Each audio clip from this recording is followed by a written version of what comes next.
ओम शांति। आज 1983 की 2 बहुत इम्पोर्टेंट मुरलियाँ हम लोग स्टडी करेंगे। तो पहली मुरली का डेट है 30 जुलाई 1983 और ये कितनी इम्पोर्टेंट मुरली है इसके टाइटल से हम समझ सकते हैं। दीदी मनमोहिनी जी के साकार शरीर छोड़ने पर अव्यक्त बाप दादा के महावाक्य। दीदी जी दुनिया की सबसे अधिक शक्तिशाली आत्माओं में से एक थी और अभी भी है, जहाँ भी होंगी। तो बाबा का भगवान का क्या पर्सपेक्टिव है उस आत्मा के बारे में वो समझेंगे। और सेकंड मुरली है, इसका हेडलाइन भी बहुत इंपॉर्टेंट है। 10 नवंबर 83 मुख्य भाई बहनों की मीटिंग के समय अव्यक्त बाप दादा के अनमोल महावाक्य, अनुभव भी साक्षात्कार समान है। तो कैसे है इसको समझेंगे। तो जैसा कि पता है आपको कि हम अलग अलग फॉर्मेट ट्राई करते रहते हैं, तो आज भी कुछ ट्राई करेंगे। तो आप में से कौन कौन लोग स्टडी करके आए हैं? ये दोनों मुरलियाँ जिन्होंने पढ़ी है वो हैंड रेज करेंगे। Digital hand raise.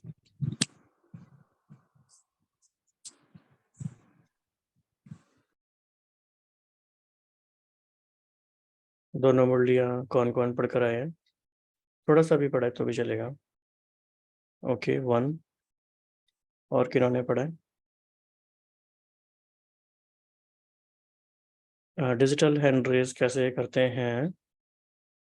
एक आइकॉन होता है आपके मोबाइल में या लैपटॉप में, उससे करते हैं। चैट में करेंगे तो वो अलग है।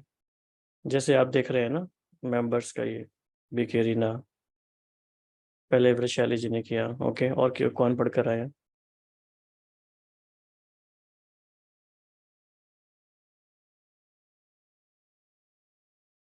Okay, only 2। आप में से किस किस के पास 83 की बुक है?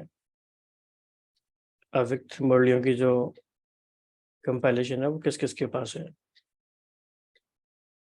Okay 2 3 4 4 only.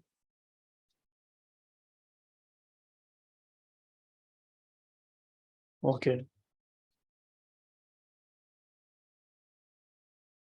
Okay, can we come face to face all of अस?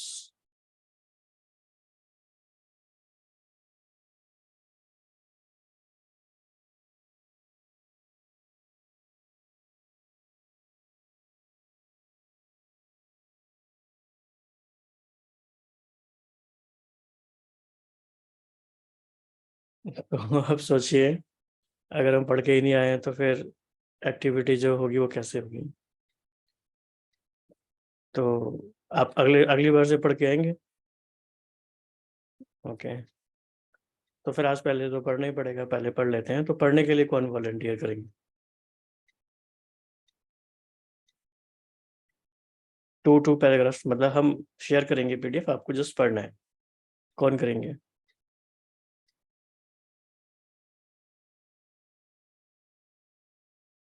हाँ जी, जो भी पढ़ना चाहेंगे हैंड रेज करेंगे।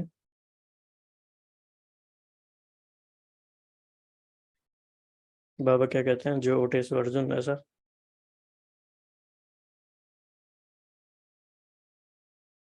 ठीक है, अभी केरीना जी ने हाथ उठाया है। Okay, just let me share.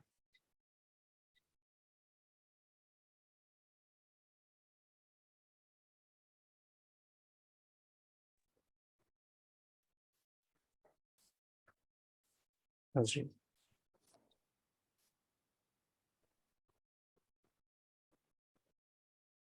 यहाँ से है, right? Okay. Am I audible? हाँ जी जी। Okay. आज अटल राज्य अधिकारी, अटल अचल स्थिति में रहने वाले विजयी बच्चों को देख रहे हैं।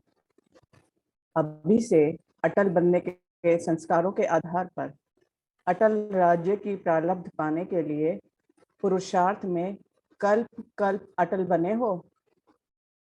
ड्रामा के हर दृश्य को ड्रामा चक्र में संगम युगी टॉप पॉइंट पर स्थित हो कुछ भी देखेंगे तो स्वतः ही अचल अडोल रहेंगे। टॉप पॉइंट से नीचे आते हैं तभी हलचल होती है। सभी ब्राह्मण श्रेष्ठ आत्माएं सदा कहाँ रहते हो? चक्र में संगम युग ऊंचा युग है। चित्र के हिसाब से भी संगम युग का स्थान ऊंचा है और युगों के हिसाब से छोटा सा युग पॉइंट ही कहेंगे। तो इसी ऊंची पॉइंट पर, ऊंचा स्थान पर, ऊंची स्थिति पर, ऊंची नॉलेज में, ऊंचे ते ऊंचे बाप की याद में, ऊंचे ते ऊंची सेवा स्मृति स्वरूप होंगे तो सदा समर्थ होंगे। जहां समर्थ है वहां व्यर्थ सदा के लिए समाप्त है। हर एक ब्राह्मण पुरुषार्थ व्यर्थ को समाप्त करने का कर रहे हो। व्यर्थ का खाता व व्यर्थ का हिसाब किताब समाप्त हुआ ना, वह अभी भी कुछ पुराना व्यर्थ का खाता है। जबकि ब्राह्मण जन्म लेते प्रतिज्ञा की तन मन धन सब तेरा, तो व्यर्थ संकल्प समाप्त हुआ क्योंकि मन समर्थ बाप को दिया। 3 दिनों में मन तेरा के बदले मेरा तो नहीं बना दिया। ट्रस्टियों को डायरेक्शन है कि मन से सदा समर्थ सोचना है।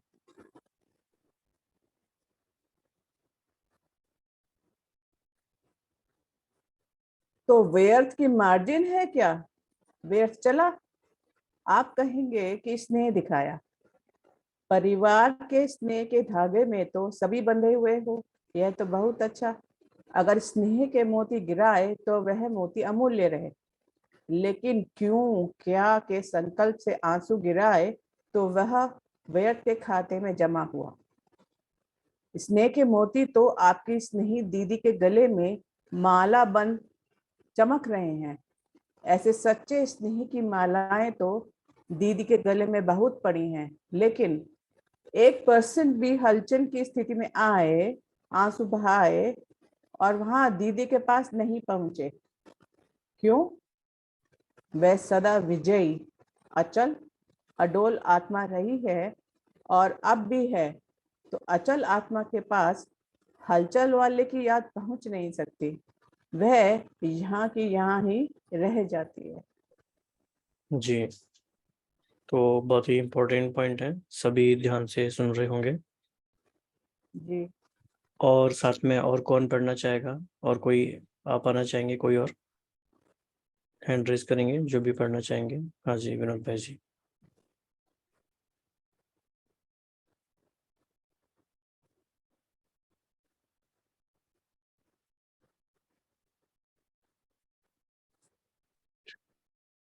ओम शांति। जी, मोतीबंद माला में चमकते नहीं, जैसे स्थिति वाले, जैसे पोजीशन वाली आत्मा, वैसी पोजीशन में स्थित रहने वाली आत्माओं को याद आत्मा को पहुंचती है। स्नेह है, यह तो बहुत अच्छी निशानी है। स्नेह है तो अर्पण भी स्नेह करो ना। जहां सच्चा श्रेष्ठ स्नेह है वहां दुख की लहर नहीं, क्योंकि दुखधाम से पार हो गए ना। मीठे मीठे उलाना भी सब पहुंचे। सभी का उलाना यही रहा कि हमारी मीठी दीदी को क्यों बुलाया।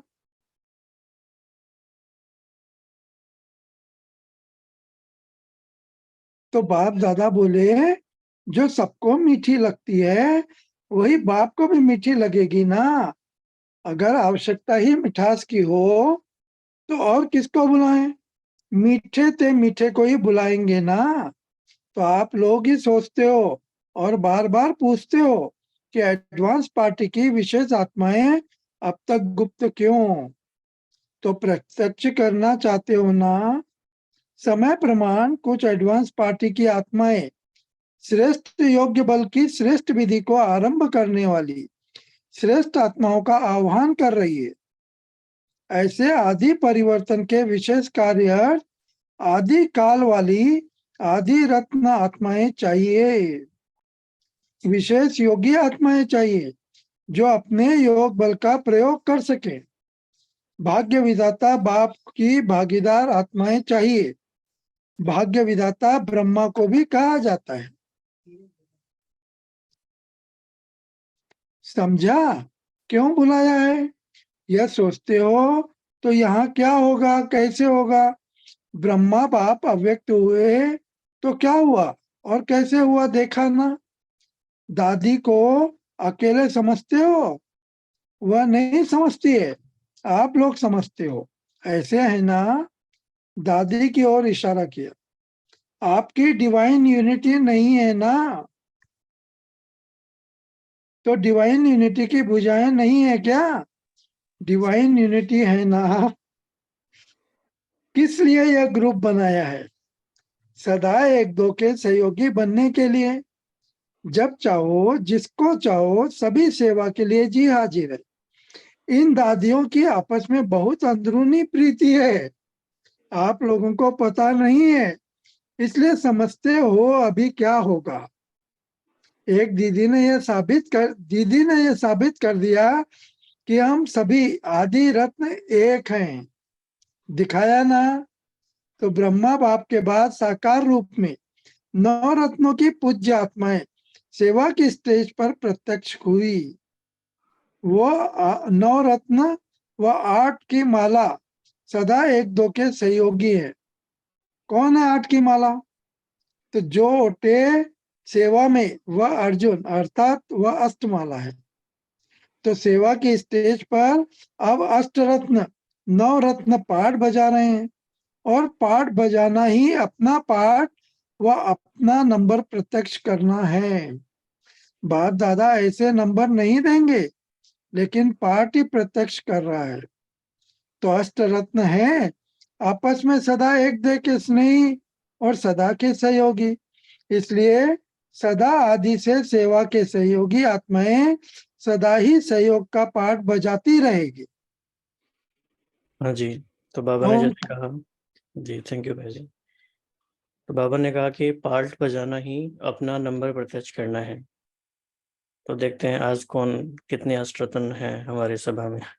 तो थर्ड नंबर पे कौन आएंगे? दो रत्न तो आ गए। ओके, राखी दीदी।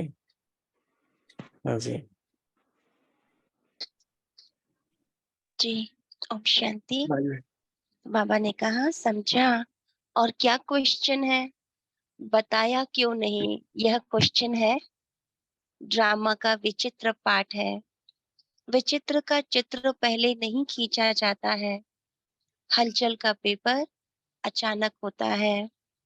और अभी भी इस विशेष आत्मा का पाठ अभी तक जो आत्माएं गई हैं उन्हों से न्यारा और प्यारा है। हर एक क्षेत्र में इस श्रेष्ठ आत्मा का साथ सहयोग की अनुभूति करते रहेंगे। ब्रह्मा बाप का अपना पाठ है, उन जैसा पाठ नहीं हो सकता, लेकिन इस आत्मा की विशेषता सेवा के उमंग उत्साह दिलाने में, योगी सहयोगी और परयोगी बनाने में सदा रही है। इसलिए इस आत्मा का यह विशेष संस्कार समय प्रति समय आप सबको भी सहयोगी रहने का अनुभव कराता रहेगा। यह भी हर एक आत्मा का अपना अपना विचित्र पाठ है। अच्छा, मधुबन में आए, स्नेह का स्वरूप दिखाया, उसके लिए यह भी विश्व में सेवा के निमित्त पाठ बजाया। यह आप सबका आना विश्व में स्नेह की लहरें, स्नेह की खुशबू, स्नेह की किरणें फैलाना है, इसलिए भले पधारे। दीदी की तरफ से भी बाप दादा सभी को स्नेह की सेवा के स्वरूप की बधाई दे रहे हैं। दीदी भी देख रही हैं, टीवी पर बैठी हैं। आप भी वतन में जाओ तब देखो ना, यह भी सर्विस की एक छाप है। आज के संगठन में कमल बच्ची यानी दीदी जी की लौकिक भाभी भी याद आई। वह भी याद कर रही है, और जिन्होंने भी स्नेही श्रेष्ठ आत्मा के प्रति अपना सहयोग दिया, उन अथक बच्चों को, चाहे यहाँ बैठे हैं व नहीं बैठे हैं, लेकिन सभी बच्चों ने शुभ भावना, शुभकामना और एक ही लगन से जो अपना स्नेह दिखाया, वह बहुत श्रेष्ठ रहा। इसके लिए विशेष बाप दादा को दीदी ने कहा कि हमारी तरफ से ऐसे स्नेही सेवाधारी परिवार को याद और थैंक्स देना। तो दीदी का काम आज बाप दादा कर रहे हैं। आज बाप दादा संदेशी बन संदेश दे रहे हैं। जो हुआ बहुत ही राजों से भरा हुआ ड्रामा हुआ। आप सबको दीदी प्रिय है और दीदी को सेवा प्रिय है, इसलिए सेवा ने अपनी तरफ खींच लिया। जो हुआ बहुत ही परिवर्तन के पर्दे को खोलने के लिए अच्छे ते अच्छा हुआ। न भगवती डॉक्टर का दोष है, न भगवान का दोष है, यह तो ड्रामा का राज है। इसमें ना भगवती कुछ कर सकता, ना भगवान। कभी भी उसके प्रति नहीं सोचना कि इसने ऐसा किया, ऐसा ऑपरेशन कर लिया, नहीं। उसका स्नेह लास्ट तक भी माँ का ही रहा, इसलिए उसने अपनी तरफ से कोई कमी नहीं की। यह तो ड्रामा का खेल है, समझा? इसलिए कोई संकल्प नहीं करना। आज तो सिर्फ आज्ञाकारी बन दीदी की तरफ से संदेशी बन आए हैं। सभी अटल स्थिति में स्थित रहने वाले अटल राज्य अधिकारी निश्चय बुद्धि निश्चिंत विजयी बच्चों को आज त्रिमूर्ति याद प्यार दे रहे हैं। बाप दादा के साथ आप सब की अति प्रिय दीदी का भी याद प्यार दे रहे हैं और नमस्ते कर रहे हैं। अच्छा, हाँ जी ओम शांति। दीदी, शांति। और कौन नेक्स्ट? 4th नंबर कौन आना चाहेंगे? लतिका दीदी। हाँ जी।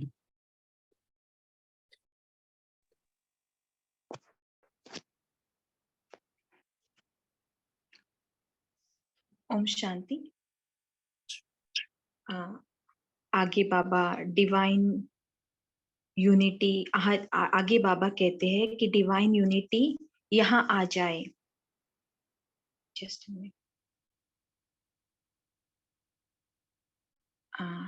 स्टेज पर बाप दादा ने सभी दादियों को बुलाया और माला के रूप में बिठा दिया। माला तो बन गई ना? दीदी जी से बाबा कहते हैं, अभी यह जानकी दादी और यह चंद्रमणि दादी आपके विशेष सहयोगी है। इस रथ का गुलजार दादी का तो डबल पार्ट है, बाप दादा का पार्ट और यह पार्ट डबल पार्ट। सहयोगी तो सभी है आपके। इसको निर्मल शांता दादी को सिर्फ थोड़ा सा जब मौसम अच्छी हो तब बुलाना। स्वतंत्र पंछी है ना सभी, कोई सेवा का बंधन नहीं। स्वतंत्र पंछी तो ताली बजाई और उड़े, ऐसे है ना। स्वतंत्र पंछी किसी भी विशेष स्थान और विशेष सेवा का बंधन नहीं। विश्व की सेवा का बंधन, बेहद सेवा का बंधन। इसलिए स्वतंत्र हो। जब भी जहां आवश्यकता है वहां पहले मैं। हर एक आत्मा का अपना अपना पार्ट है। डिवाइन यूनिटी है पालना वाली, और मनोहर पार्टी है सेवा के क्षेत्र में आगे आगे बढ़ने वाली। तो अभी सेवा के साथ साथ पालना की विशेष आवश्यकता है। जैसे दादी को पालना के हिसाब से कई आत्माएं माँ के स्वरूप में देखती रही, वैसे तो माता पिता एक है, लेकिन साकार में निमित्त बन पाठ बजाने के कारण पालना देने का विशेष पाठ बजाया। ऐसे ही जो आदि रत्न है, उन्हों को पालना देने का, बाप की पालना लेने का अधिकारी बनाने की पालना देना है।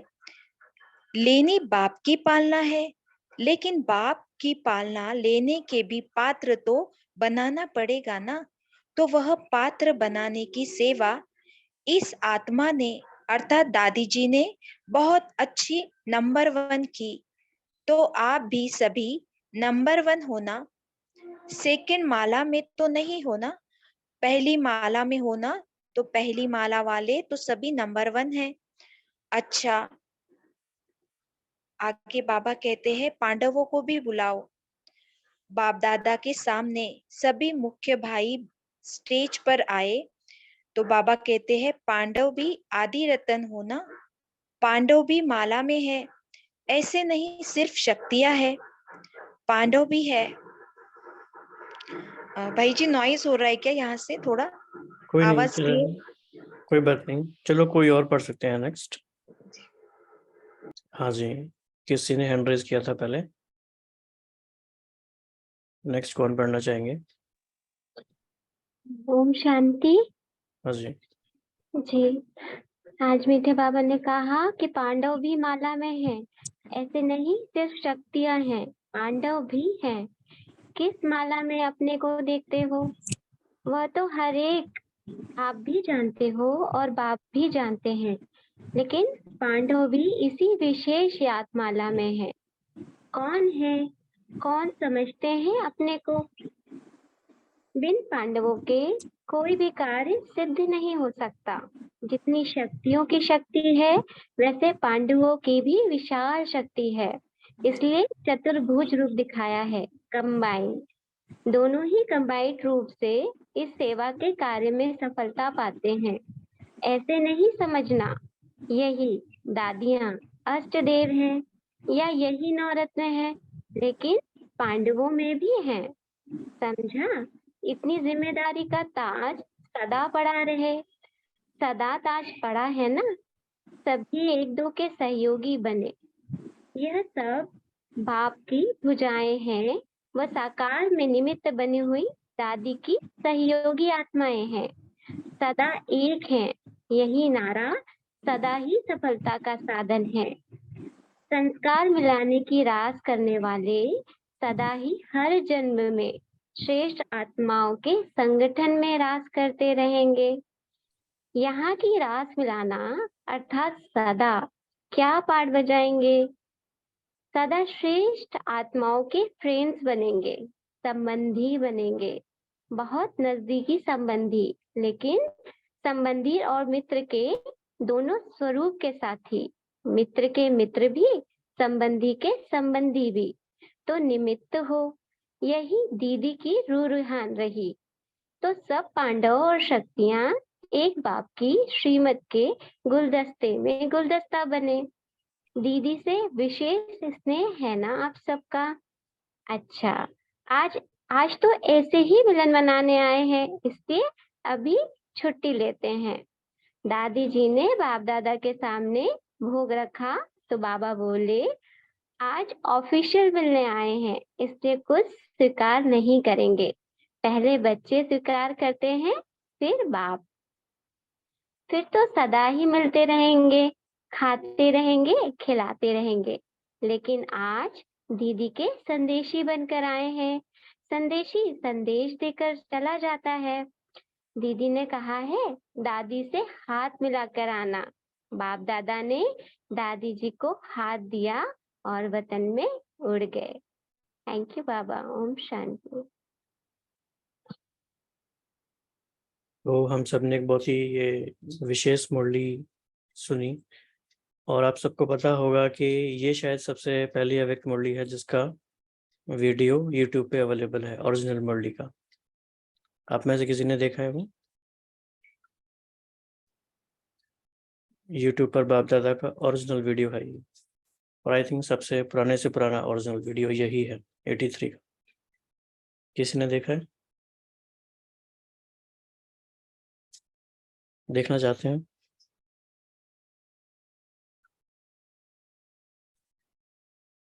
ओके, कुछ भाई बहनों ने देखा है।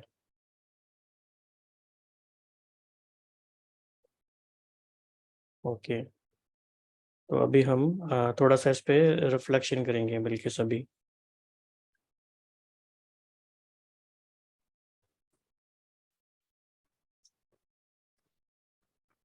तो क्या होता है रिफ्लेक्शन?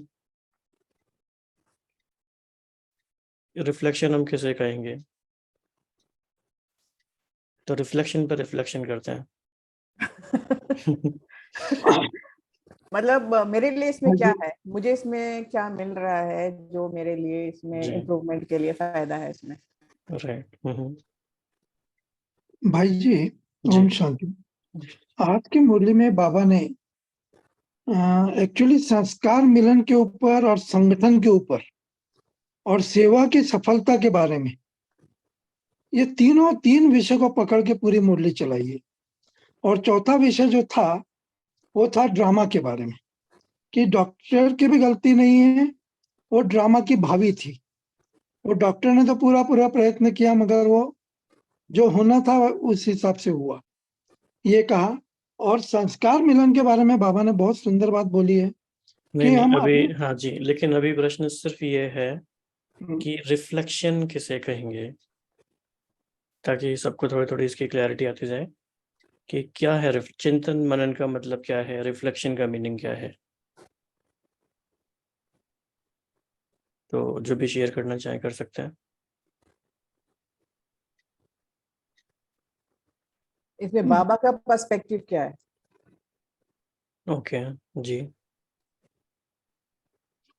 बाबा मुझे इस मुरली से क्या शिक्षा देना चाहते हैं। हम्म, तो सारे ही पॉइंट और इंपॉर्टेंट है और जो भी लिखना चाहें लिखते जा सकते हैं जी। और इस मुरली में बाबा ने जो ज्ञान दिया है उसको मैं अपने जीवन में कैसे अप्लाई कर सकता हूँ। Right, application part. Okay, yes. और उसको अप्लाई करके मुझे क्या क्या फायदे हो सकते हैं, ओके, बेनिफिट्स क्या है इसके? बेनिफिट्स।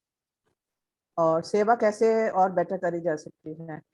ओके, सेवा करने की नई नई युक्तियां। उसमें हमारा पार्ट क्या हो सकता है। ओके, हाँ जी।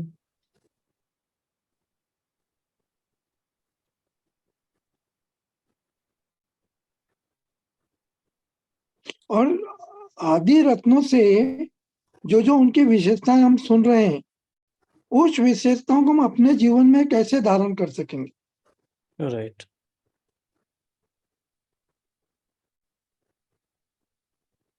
कुछ कुछ ड्रामा के राज भी बाबा ने खोले हैं इसमें। जी। नहीं नहीं, अगेन हम फिर उस साइड में आ गए कंटेंट वाले पार्ट पे। अच्छा, ओम ठीक। शांति। हाँ जी। इसमें बाबा ने उमंग उत्साह का भी बताया कि दुख के टाइम भी नहीं खुशी। नहीं नहीं नहीं, अभी हम कंटेंट पार्ट डिस्कस नहीं कर रहे हैं। हम सिर्फ ये डिस्कस कर रहे हैं कि रिफ्लेक्शन का क्या मीनिंग है। पुरुषार्थ किस डायरेक्शन में जाना चाहिए? ओके, इसमें हमें अपनी स्थिति को भी हम देख सकते हैं कि मेरे सामने सिचुएशन आएगी तो मेरी स्थिति क्या होगी, क्या मैं अचल अडोल स्थिति में हूँ। मैं अपने मन दर्पण में उस पिक्चर को लाऊं कि ऐसा सीन आता है तो मेरा क्या उसमें स्थिति। अंदर से निकलता है जी। राइट,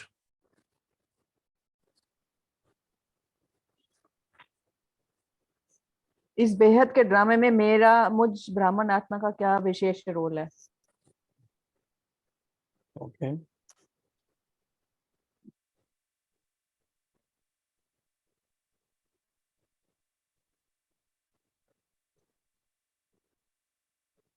तो बाकी सबको पैसिव पार्टिसिपेशन करना है या एक्टिव पार्टिसिपेशन करना है? सब किसी किसी के चैलेंजेस होंगे, समझ में आता है।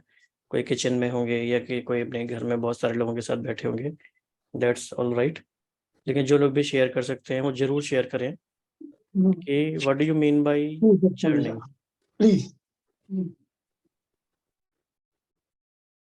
तो क्या मतलब है मनन चिंतन का, रिफ्लेक्शन का क्या मीनिंग है? इस मुरली के माध्यम से बाबा मुझे क्या समझाना चाहते हैं, मेरे लिए क्या सोचते हैं कि बाबा हम बच्चों को रोज हमारे लिए हर एक बच्चे के लिए मुरली चलाते हैं, हर एक बच्चे का ये अनुभव है, तो इस मुरली में बाबा ने मुझे क्या कहा वो कैच करना। Right, okay. मैं ड्रामा के राज को कितनी जल्दी समझ पाती हूँ। सिचुएशन आने पर कितना टाइम लगता है मुझे उस राज को पहचानने में, परखने में, ये भी एक चेकिंग कर सकते हैं। ओके। अच्छा, जैसे बाबा की जो मुरलियाँ होती हैं ये, तो आइडियली हमें इनको पढ़ने के लिए कितना टाइम देना चाहिए, और या कितना टाइम हम देते हैं ऑन एन एवरेज? मुझ आत्मा को तो बहुत टाइम लगता है समझने में, कितना? और एक रीडिंग में तो वैसे भी समझ में नहीं आता है, तो मतलब तो एक बार थोड़ा सा आउटलाइन समझ आती है, फिर इसको डीप में देखते हैं कौन कौन से पॉइंट है, तो मतलब काफी एक सकार से सकार तो ठीक है, लेकिन ये अव्यक्त मुरली में टाइम लगता है, 2 घंटे तो लग जाते हैं से कम। ओके, मतलब आप कह रहे हैं कि वन मुरली के लिए टोटल 2 आवर्स का ड्यूरेशन लग जाता है?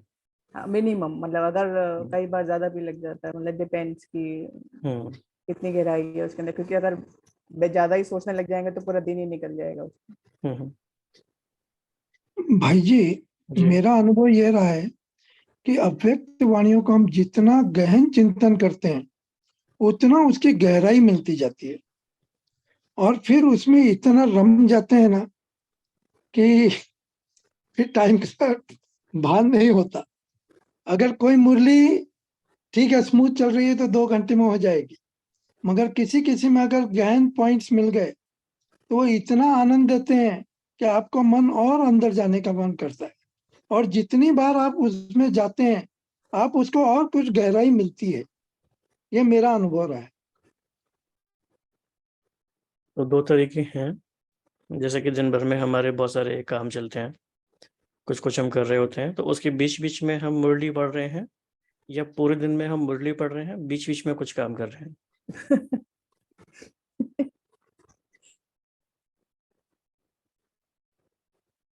क्या ज्यादा अच्छा तरीका है? पूरे दिन मुरली पढ़ रहे हैं, अभी जितने काम कर रहे हैं। भाई जी, जी। जिस समय मुरली पढ़ रहे हैं उस समय सिर्फ मुरली पढ़िए, हाँ जिस समय काम करना है उस समय सिर्फ काम कीजिए।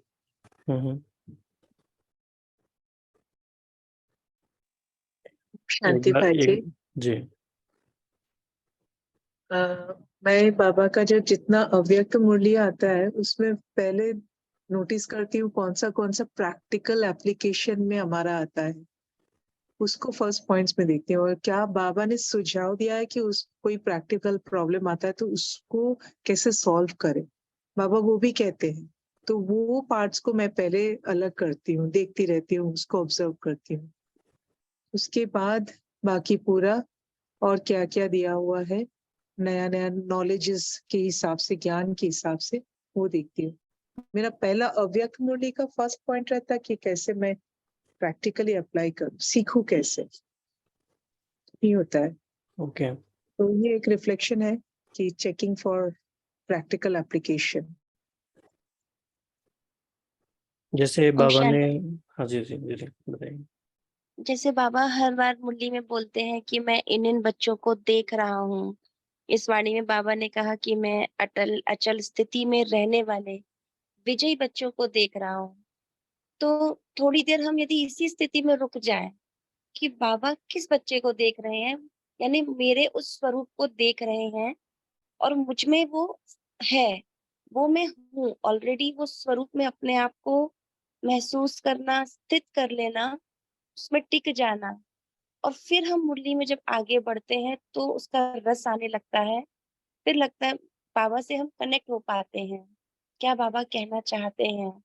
तो जैसे अभी कहा कि कर्म करें या मुरली पढ़ें, तो मुझे तो दोनों साथ साथ अच्छे लगते हैं कि मैं मुरली जैसे दो वाक्य ही पढ़ती हूँ और उसको पढ़ते हुए, उसको महसूस करते हुए कर्म की ओर जाती हूँ कि कर्म कर रही हूँ और इस स्थिति में कर रही हूँ कि मैं अटल अडोल आत्मा हूँ, अचल आत्मा हूँ, मैं शांत हूँ। जैसे बाबा मुझे उस स्वरूप में देख रहे हैं, कर्म करते हुए भी बाबा मुझे देख रहे हैं, अभी भी बाबा मुझे देख रहे हैं।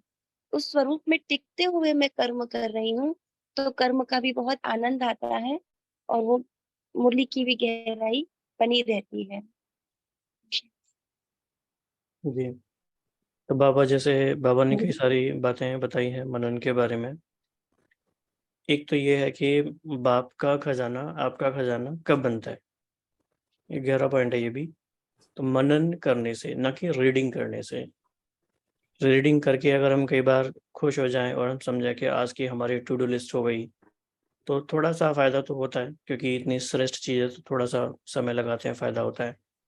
लेकिन जो प्राप्ति होनी चाहिए उससे पूरी वो हो नहीं पाती, क्योंकि सर्वश्रेष्ठ प्राप्ति है, वो नहीं हो पाती। तो बाप का खजाना, हमारा खजाना कब बनता है? मनन करने से। दूसरी बात बाबा ने कही है कि मनन अगर राइट तरीके से कर रहे हैं तो उसकी निशानी क्या है? मनन करते करते मगन हो जाएंगे, मगन स्थिति आ जाएगी। तो अगर हम मगन हो जाते हैं तो इसका मतलब हम मनन कर रहे हैं, अदरवाइज हम सिर्फ रीडिंग कर रहे हैं। और जैसे शुरू में योग का गीत चला, तुम्हारी याद बाबा का अनोखी शक्ति भरती है, तो ये एक्सपीरियंस हमारा मुरली के बारे में भी हो जाए कि तुम्हारी मुरली बाबा एक अनोखी शक्ति भरती है, हर एक महावाक्य से वो समर्थी आ रही है, तो मतलब हम राइट तरीके से कर रहे हैं, वो उसका एविडेंस है। अदरवाइज क्या होता है ना, कई बार हम नंबर गेम में भी लग सकते हैं, reading reading too much reading. इससे फायदा नहीं। हाँ जी। तो और कोई शेयर करना चाहेंगे जिन्होंने अभी तक शेयर नहीं किया? कई बार मुरली में ऐसे टर्म्स आते हैं कि जिस वो सिमिलर होते हैं, लेकिन बाबा का उसमें कुछ ना कुछ गहन मीनिंग होता है, तो वो समझने में भी लगता है कि कौन सी मुरली में से चेक करें, वो थोड़ा सा डिफिकल्ट हो जाता है। जैसे इसमें अटल, अचल एंड अडोल, तो अभी 3 वर्ड्स हैं, लेकिन अब मेरे ख्याल से इसमें डिफरेंसेस होंगे डेफिनेटली, तो वो थोड़ा सा डिसाइफर करने में मुश्किल होता है। और जैसे ये बात पूछी ना कि कितना टाइम लगना चाहिए मुरली को पढ़ने में, आइडियली बाबा ने जितनी देर में वो मुरली सुनाई है उतना टाइम तो कम से कम लगना चाहिए। बाबा कम से कम 2 घंटे का तो लेते ही हैं। हाँ, 2 घंटे, 3 घंटे या 4 घंटे, that is the appropriate speed to grasp the depth of that murli. Otherwise उससे जल्दी जल्दी हम करेंगे तो मिस हो जाएंगी चीज़ें, क्योंकि ये सिर्फ शाब्दिक अर्थ नहीं है, इन चीज़ों का बहुत गहरे गहरे मीनिंग है, जी। तो पकड़ में नहीं आते इतने, और फिर हमारा मन उतना शांत हो जाए। तो जैसे अभी 30 मिनट्स में हम लोगों ने ये मुरली पढ़ी, तो किस किस को ऐसा लगता है कि हमारा मन एक भी सेकंड कहीं बाहर नहीं गया? ओके। और किसको लगता है? ओके। क्योंकि अब तो ऐसी स्थिति होनी ही चाहिए, इतने सालों से हम लोग ये अभ्यास कर रहे हैं, तो अब तो बाहर जाने का कोई रीज़न नहीं है। मतलब जब कोई आउटकम है बाहर जानी हो तब जाए, चलेगा। अभी कोई पर्पज़ ही नहीं है तो क्यों जाए? ठीक है, फिर भी अच्छा ही रिजल्ट का आ जाएगा। तो अब इस मुरली पे आते हैं कि इस मुरली में हमारा की टेक अवे क्या था, मुख्य बात कौन सी थी, और बहुत कम शब्दों में बहुत योग युक्त होकर शेयर करते जाएंगे, जिसको भी शेयर करना है कि क्या मतलब। देखो, यह समझना है कि प्रश्न क्या है, मुरली में क्या था, ये मेमोरी का टेस्ट नहीं है। हमें ये नहीं शो करना है, और इसकी हमें यहाँ किसी को रिक्वायरमेंट भी नहीं है कि मुझे इतने पॉइंट्स याद हैं। कोई उसका कोई पॉइंट ही नहीं है, सो व्हाट, याद होंगे तो कोई फ़ायदा भी नहीं है। लेकिन आपका की टेक अवे क्या है, और उस पे आपका रिफ्लेक्शन क्या है, क्यों वो आपके लिए की टेक अवे रहा, उस तरह से। तो आज हमें 2 मुरली लेनी थी वैसे, लेकिन एक ही मुरली को कंप्लीट कर पाएंगे, बड़ी मुरली थी, इंपॉर्टेंट मुरली थी। नेक्स्ट मुरली को फिर अगले बार लेंगे। तो हाँ जी, बताइए।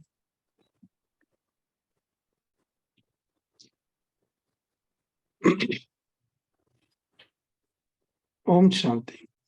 चाहे स्थिति कैसी भी हो, हमारी स्थिति अचल अडोल होनी चाहिए। अचल अडोल यानी हमको परिस्थितियों से घबराना नहीं, और उसमें हमारे संकल्प विकल्प भी नहीं चलने चाहिए, क्योंकि बाबा ने ड्रामा के हर राज को हमको स्पष्ट करके बताया है। तो जो ड्रामा की भावी है वो बिल्कुल निश्चित है, उसको कोई परिवर्तन नहीं कर सकेगा। तो इसलिए हम सब विनाशी हैं, ये तो हमारा बिल्कुल पक्का हमारे मन में बैठ ही गया है, इसमें कोई आश्चर्य लगेगा नहीं मेरे ख्याल से। तो चाहे कुछ भी हो जाए परिस्थिति, मगर हमारी स्थिति अचल अडोल होनी चाहिए। जी, ओके। और कौन शेयर करना चाहेंगे? क्या, क्यों और कैसे का प्रश्न नहीं आना चाहिए। ड्रामा में कुछ भी हो जाए, ये प्रश्न नहीं आना चाहिए। That will be my takeaway. Okay. And to what extent you think you are able to maintain that thing? भाई जी, मैं हमेशा मतलब अभी कुछ भी होता है, कोई भी प्रश्न मन में आता ही नहीं है। पता नहीं क्यों अभी इतना बैठ गया ये चीज कि क्या का प्रश्न नहीं आता है, क्यों हुआ प्रश्न नहीं आता है। अभी हो गया है, इसको करना है, बस वही आता है। सोल्यूशन क्या हो, सोल्यूशन में ढूंढना है, Wow, बस वही करना है। that's good. थैंक यू भाई जी। जी, ओम शांति। मुझे ऐसे ही लग रहा था कि ये वाणी बाबा जैसे मेरे लिए सुना रहे हैं। हालांकि हमारी आदरणीय मनमोहिनी दीदी जी जब गए तो सबके मन में प्रश्न आते ही हैं, क्योंकि महारथी आत्मा थे और बाबा ने ये राज खोला कि वो आत्मा आगे सेवा प्रति गई। ऐसे ही मेरा अभी 1 हफ्ते पहले ही मेरे लौकिक फादर ने शरीर छोड़ा और वो भी अचानक ही हुआ।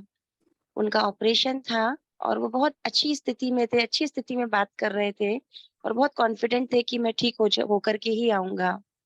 लेकिन अचानक ही ऐसा हुआ कि उनके सारे ऑर्गन्स फेल हो गए। तो मेरे सामने भी वही एक सीन आ रहा था कि मेरे मन में क्या आया। ऐसा नहीं हुआ कि मैं बिल्कुल स्थिर रही या अचल रही, हुई, हिली। प्रश्न आए कि डॉक्टर्स ने क्या किया, कि ऐसा कैसा इलाज किया।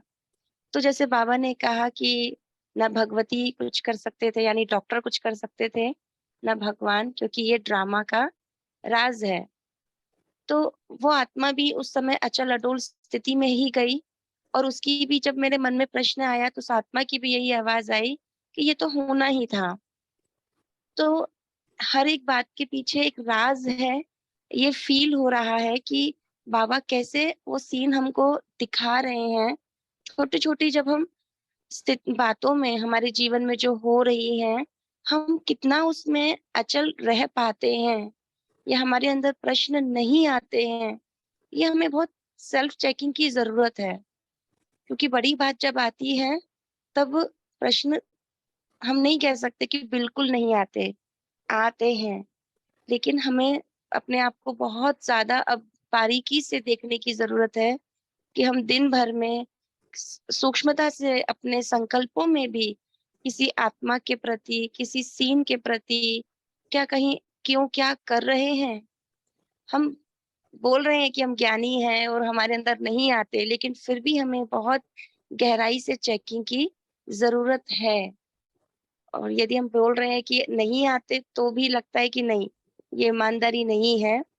तो हम सबको बहुत ये चेक करना ही है हर दिन की, हर घंटे की, कि मैंने क्या कोई प्रश्न किया, किसी आत्मा के प्रति व्यर्थ सोचा, क्या स्थिति उस परिस्थिति में कोई ऐसी बात हुई, क्या मैं समर्थ रही, सच में अचल अडोल स्थिति रही या गहरे राज को मैंने समझा, उसकी ही स्थिति में रही कि हाँ, जो हो रहा है वो ठीक है। तो ये चेकिंग अब हमें निरंतर करने की ज़रूरत है। ओम शांति। जी, बिल्कुल, बिल्कुल एकदम जो बाबा चाहते हैं बिल्कुल वही उस तरह से Perfect. दीदी ने शेयर किया। परफेक्ट एकदम। चेकिंग का मतलब पूरा मैनिफेस्टो हमारे सामने है कि ये है चेकिंग का मतलब। Yes. जी, ओम तो शांति। जी, तो जैसे राखी दीदी का एक्सपीरियंस था, सेम मेरा भी था। सेम एक साल पहले मेरे डैडी की भी जो शरीर छोड़ा डैडी ने भी, तो मुझे भी वो याद आ रहा था। और जब 27 मार्च को कोरोना के समय दादी जानकी जी ने शरीर छोड़ा, तब भी ये एक वाक्य मुझे बहुत टच हुआ कि बाबा ने जो कहा कि जहाँ सच्चा श्रेष्ठ स्नेह है वहाँ दुख की लहर नहीं, क्योंकि दुखधाम से पार हो गए ना। तो उस समय तो बहुत सारी यादें दादी जी की याद आ रही थी। जैसे दादी जी पूना भी आए थे तो उनकी बातें याद आ रही थी, और बहुत दुख भी हो रहा था, जैसे कोई अपना बहुत पास का चला गया जब भी दादी जानकी जी। तो मुझे ये लगा कि अरे, जैसे बाबा ने कहा कि जहाँ सच्चा श्रेष्ठ स्नेह है वहाँ दुख की लहर नहीं। तो मन में दुख क्यों था वहां पे, क्योंकि दादी जी से तो स्नेह था। जैसे दादी जी दूर होते भी बहुत अपनी लगती थी, दादी की बातें टच होती थी। तो और ड्रामा की और बहुत सारी बातें जो बताई बाबा ने आज के वाणी में, तो वो बहुत टच हुई। Thank you. ओम शांति। जी दीदी, thanks for sharing. Om Shanti भाई जी। अपनी स्थिति अचल डोल बनानी है तो हमें ड्रामा के राज को भी समझना है। जैसे बहनों ने अभी ये 2 अपने उदाहरण दिए हैं, ये मेरे लौकिक के घर में अभी 4 दिन पहले ही हुआ है। एक यंग आत्मा लौकिक का देवर है जो शरीर छोड़ के गया है। उस टाइम पे स्थिति थोड़ी हिली थी, लेकिन बाबा कई बार कहते हैं कि ये तो एक किराए का मकान है, ये किराए का, ये तो एक शरीर है, वस्त्र है, जितना किराया भरा है इसका ये चलेगा। ये पुराना शरीर है, इसने छोड़ कर जाएंगे तभी तो दूसरे माँ बाप मिलेंगे। आज की साकार मुरली में भी था।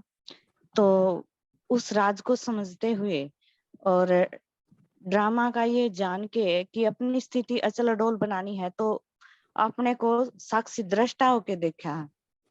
ये देखा है कि जैसे हम एक नाटक, एक सीन प्ले हो रहा है घर में और ये सब बातें हो रही हैं। कुछ देर के लिए स्थिति हिली, लेकिन फिर साक्षी होकर बिंदु बन के देखा कि ये आत्मा आज हमारे यहाँ से गई है तो कहीं और जाके जन्म लेगी।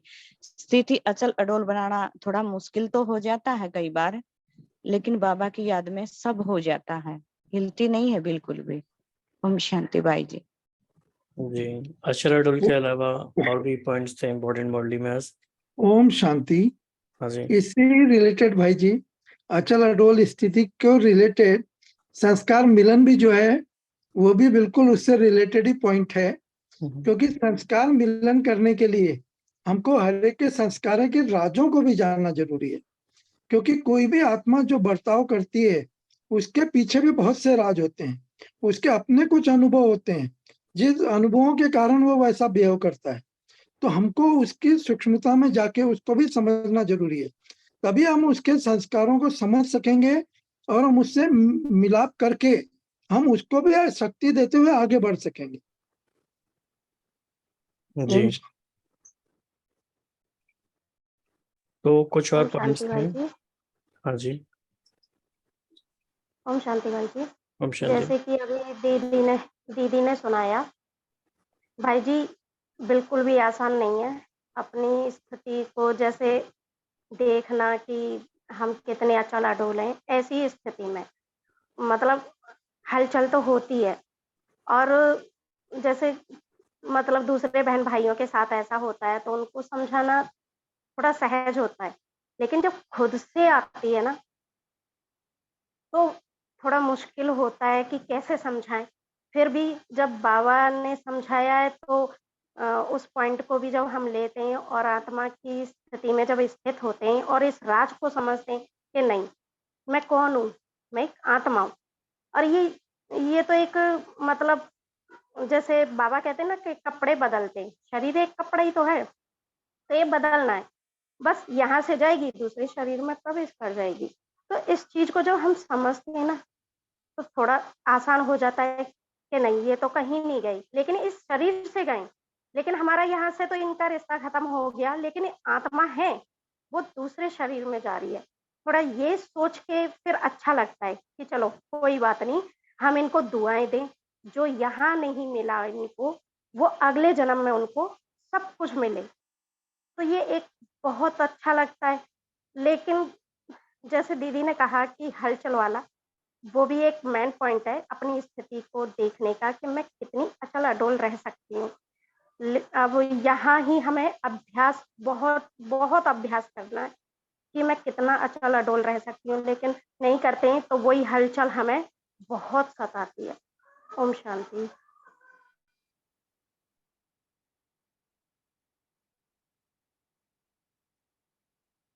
जी। जी मैं शेयर करना चाहती हूँ कुछ। हाँ जी, बताइए। तो ये पॉइंट मुझे बहुत अच्छा लगा जो दीदी जी के बारे में बात कहा कि लेनी बाप की पालना है, लेकिन बाप की पालना लेने के भी पात्र तो बनाना पड़ेगा ना।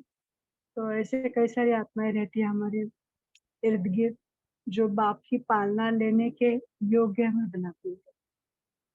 तो थैंक यू जी, बाबा। इससे मुझे एक बात याद आ गई, बहुत इंपॉर्टेंट बात है, सभी ध्यान से सुनना। इसी के साथ फिर कंप्लीट करेंगे सेशन। कि कोई भी क्लास हो, कोई भी सेशन हो और किसी के भी द्वारा मुरली रिवीजन हो, कभी भी वो इस बात का सब्स्टिट्यूट नहीं हो सकता कि हम खुद मुरली पढ़ें। जो ब्राह्मण खुद मुरली नहीं पढ़ सकते या नहीं देखते, अगर वीडियो अवेलेबल है तो चलो वीडियो की बात छोड़ देते हैं, पढ़ने तक तो रखते हैं सीमित, तो फिर स्टडी का संस्कार भी नहीं कहा जाएगा कि स्टडी का संस्कार है या मुरली की लगन है। और कभी भी हम बाबा का राइट पर्सपेक्टिव नहीं समझ सकते, क्योंकि सुनाने वाले के भाव उसमें मिक्स होते ही हैं। बाबा जिस तरीके से जो बात कहना चाहते हैं वो बात हम मिस कर ही देते हैं। इसीलिए ऐसे समझना है कि जैसे एक अपने मन में एक सीन इमर्ज कीजिए कि आकाश में बहुत सुंदर चांद है, फुल मून है, और कोई व्यक्ति उसकी तरफ उंगली से इशारा कर रहा है। तो आपको चांद देखने का इंटरेस्ट है या उंगली से जो इशारा हो रहा है उसको देखना है?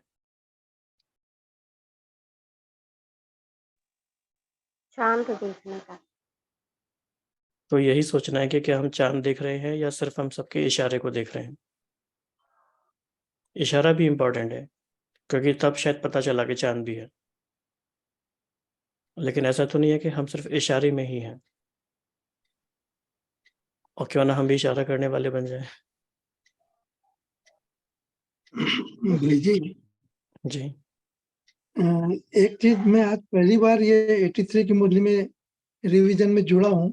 मेरे को पूरी आपकी शेड्यूल मालूम नहीं है, तो आप अगर हमको पहले से बता दें तो जिस दिन अपन मुरली रिवाइज करेंगे उसके पहले हम मुरलियां पढ़ के बैठेंगे, तो उससे ज्यादा अच्छा शेयरिंग होगा। आपका समय भी बचेगा और हमारा शेयरिंग ज्यादा होगा। तो इसका जवाब राखी दे देंगे।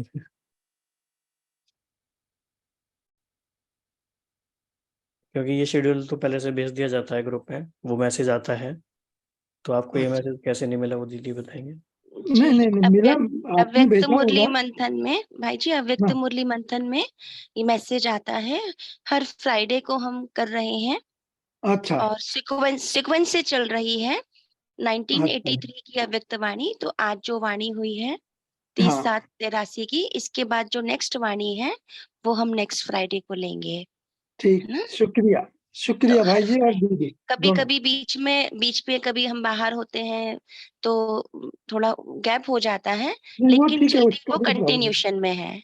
वो कोई जी प्रॉब्लम नहीं। ओम जी, शांति। Thank you thank you. जी, तो सभी इस बात को ध्यान रखेंगे कि हमें चांद को देखना है या इशारे को देखना है। इसके साथ अभी योग करेंगे। ओम शांति भाई जी। हाँ जी। एक प्रश्न था। इशारा जरूर देखना है, लेकिन अपना फोकस जो मेन है उस पर रखना है। इशारा जरूर देखना है, जो मुरली है बाबा जो चलाते हैं और जो भी कोई सुनाता है बहन या भाई, वो जरूर हमें सुनना है और समझना है। लेकिन जो बाबा हमें समझाते हैं ना, बाबा है मेन, मुरली है जो उसमें है, वो हमको अपने अभ्यास में लाना है, उसको स्वरूप में लाना है। ओम शांति। जी।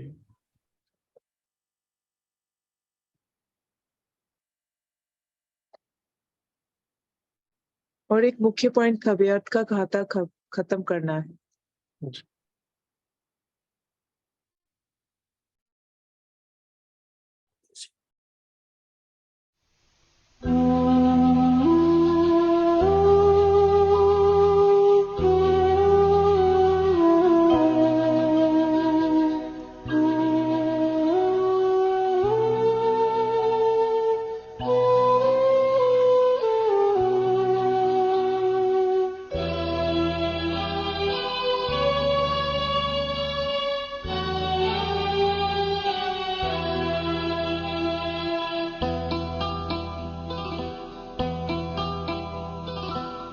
चुपके चुपके धीरे धीरे दिल में कोई आया है।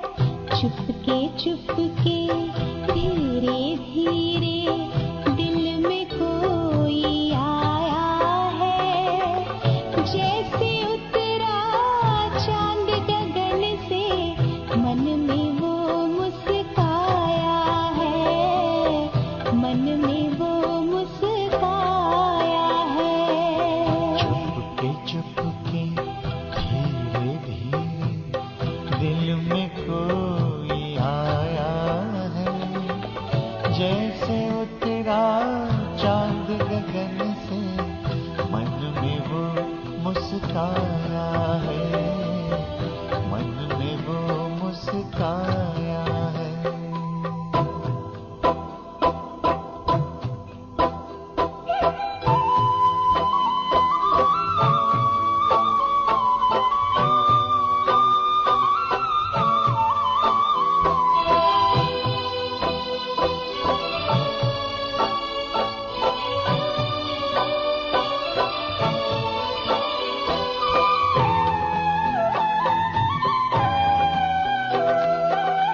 रूप अनोखा रंग निराला सूरत न्यारी न्यारी है।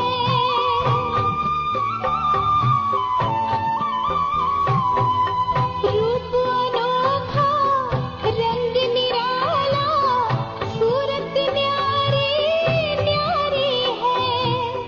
जिसके दरस को तरस रहे सब मूरत प्यारी प्यारी है। मेरा मेरा सारे कहते जिसने उसको पाया है। जैसे उतरा चांद गगन से मन में वो मुस्काया है। मन में वो मुस्काया है।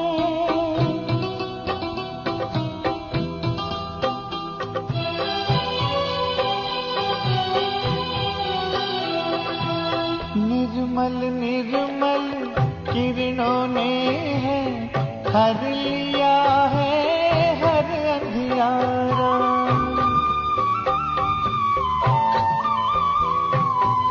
निर्मल निर्मल किरणों ने है हर लिया है हर अंधियारा।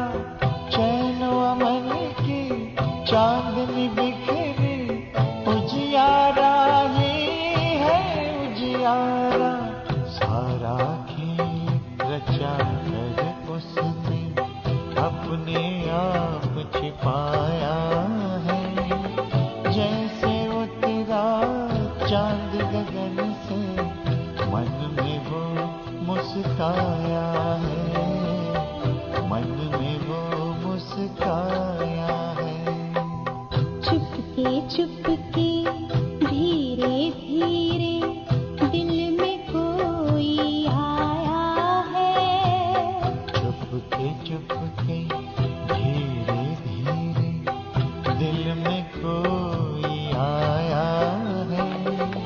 जैसे उतरा चांद गगन से मन में वो मुस्काया है।